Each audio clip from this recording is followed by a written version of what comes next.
ابو ہریرہ رضی اللہ تعالیٰ عنہ سے حدیث پاک راوی ہیں اور اس کو بھی امام بخاری نے روایت کیا ہے. بخاری شریف کے اندر اس حدیث پاک کو روایت کیا گیا ہے. آقا رحمت صلی اللہ علیہ وسلم کی بارگاہ ناز میں 3 صحابہ کرام حاضر ہوئے. 3 صحابہ کرام حاضر ہوئے.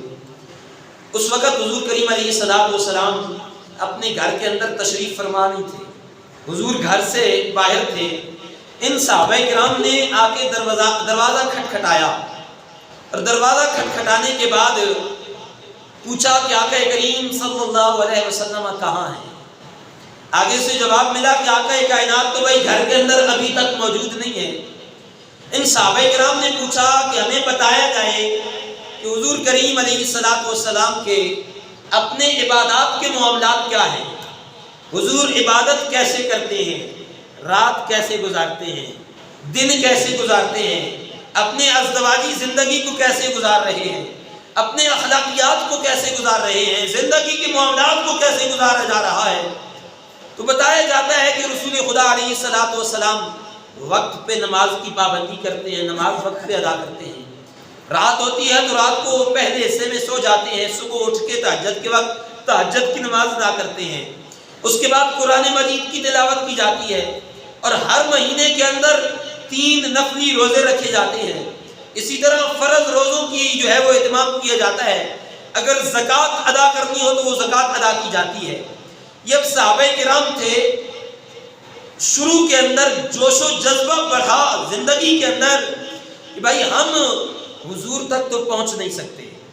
آقا کائنات کے بارے میں تو رب ذوالجلال نے قرآن مجید کے اندر ارشاد فرمایا انا فتحنا لک فتحا مبینا لیغفر لک اللہ ما تقدم من ذنبک وما تأخر, کہ اللہ نے آپ کے اگلے اور پچھلے سارے معاف فرما دیے ہیں. رسول خدا کے لیے تو یہ اعلان ہے. ہم اب انسان ہیں, ہم سے غلطیاں ہوتی ہیں, کوتاہیاں ہوتی ہیں, سستیاں ہوتی ہیں, غفلتیں ہوتی ہیں. ہم یہاں کھڑے ہو کے قسمیں اٹھاتے ہیں. اب یہ وہ جو 3 لوگ سوال کرنے کے لیے حضور کی عبادات کے بارے میں پوچھنے کے لیے آئے تھے, وہ اب یہاں کھڑے ہو کے حجرے رسول کے سامنے کھڑے ہو کے قسمیں اٹھا رہے ہیں. توجہ سے ذرا سننا. اسلام میانہ روی کا درس دیتا ہے, اسلام برابری کا درس دیتا ہے, اسلام ہر چیز کو مینیج کرنے کا درس دیتا ہے. ایسا نہیں ہے کہ اسلام ایک مرتبہ تو جوش آیا سارا کچھ کر دیا اور جب جوش ختم ہوا تو وہ سارا چھوڑ کے رکھ دیا. ایسا نہیں ہے. یہ اب قسمیں اٹھا رہے ہیں. قسمیں کیا اٹھائی جا رہی ہیں؟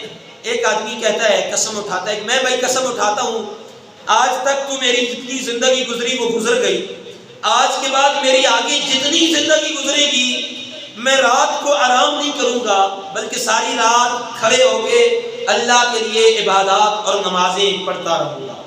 یہ ایک آدمی نے یہ قسم اٹھائی. دوسرا آدمی قسم اٹھاتا ہے کہ بھئی میں اب جتنی زندگی باقی ہے اس ساری زندگی کے اندر دن کے وقت روزہ رکھا کروں گا, دن کے وقت ساری زندگی میں روزہ رکھا کروں گا.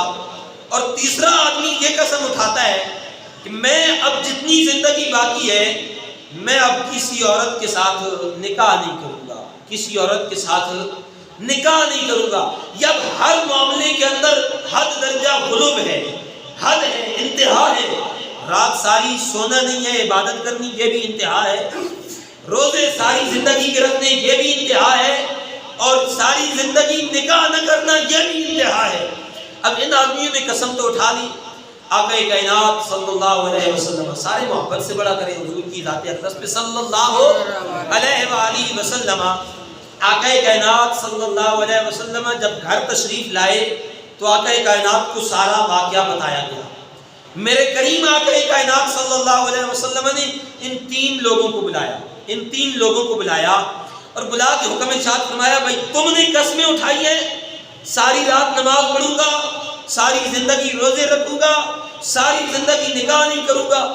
یا رسول اللہ ہم نے قسمیں اٹھائی ہیں, ہم چاہتے ہیں کہ اللہ کی بارگاہ کا قرب زیادہ حاصل ہو جائے, ہم چاہتے ہیں کہ رب کا پیار زیادہ مل جائے.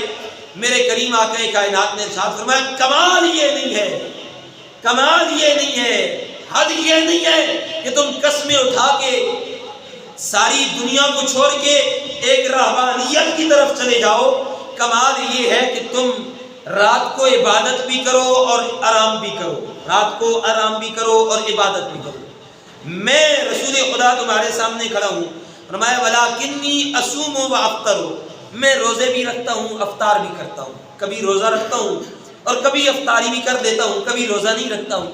اور اسی طرح وَأُصَلِّي وَأَرْقُدُ، رات کے آدھے حصے میں رات کو آرام بھی کرتا ہوں اور پھر اٹھ کے اللہ کی عبادت بھی کرتا ہوں۔ اور اسی طرح وَأَتَزَوَّجُ النِّسَاءَ، عورتوں کے ساتھ نکاح بھی کرتا ہوں۔ اب کمال یہ نہیں ہے کہ بندہ ہر چیز کو چھوڑ کے صرف رہبانیت کی طرف آ جائے، اور یہ بھی کمال نہیں ہے کہ اللہ کو چھوڑ کے بندہ صرف دنیا داری کے پیچھے چل جائے۔ تو یہ چیز درمیانے درجے کے اندر آ کے اگر میں یہ کہتا ہوں نوافل نہ پڑھیں تو نہ پڑھیں، کم سے کم فرض کی ادائیگی تو کی جائے جو فرض اللہ کریم نے عطا فرمایا ہے۔ اسی طرح بندہ اگر سارا سال روزے نہ رکھ سکے تو فرض رمضان کے روزے تو رکھے۔ اور حضور کی سنت پاک ہے ہر مہینے آقا کریم صلی اللہ علیہ وسلم 3 روزے رکھا کرتے تھے، اور وہ 3 روزے کون سے تھے؟ ایام بیعت جنہیں کہا جاتا ہے کہ 13ویں چاند کی 13ویں 14ویں اور 15ویں کا حضور کریم علیہ الصلوۃ والسلام روزہ رکھا کرتے تھے۔ تو یہ مسلمانی طریقہ کار یہ نہیں ہے کہ رمضان کے مہینے میں تو بندہ آیا اور پھر سارا رمضان غیب، اور پھر رمضان کے بعد پھر جب سال ختم ہوا اگلے رمضان میں پھر حاضر ہو گیا۔ تو یہ طریقہ کار نہیں ہے، بلکہ طریقہ کار حقیقت کے اندر یہ ہے کہ رمضان تو ایک انسان کو جگانے کے لیے ہوتا ہے، رمضان تو انسان کو بیدار کرنے کے لیے ہوتا ہے، اس کے بعد سارا سال اس کے اوپر محنت کرنا، استقامت کا رکھنا، یہ انسان کا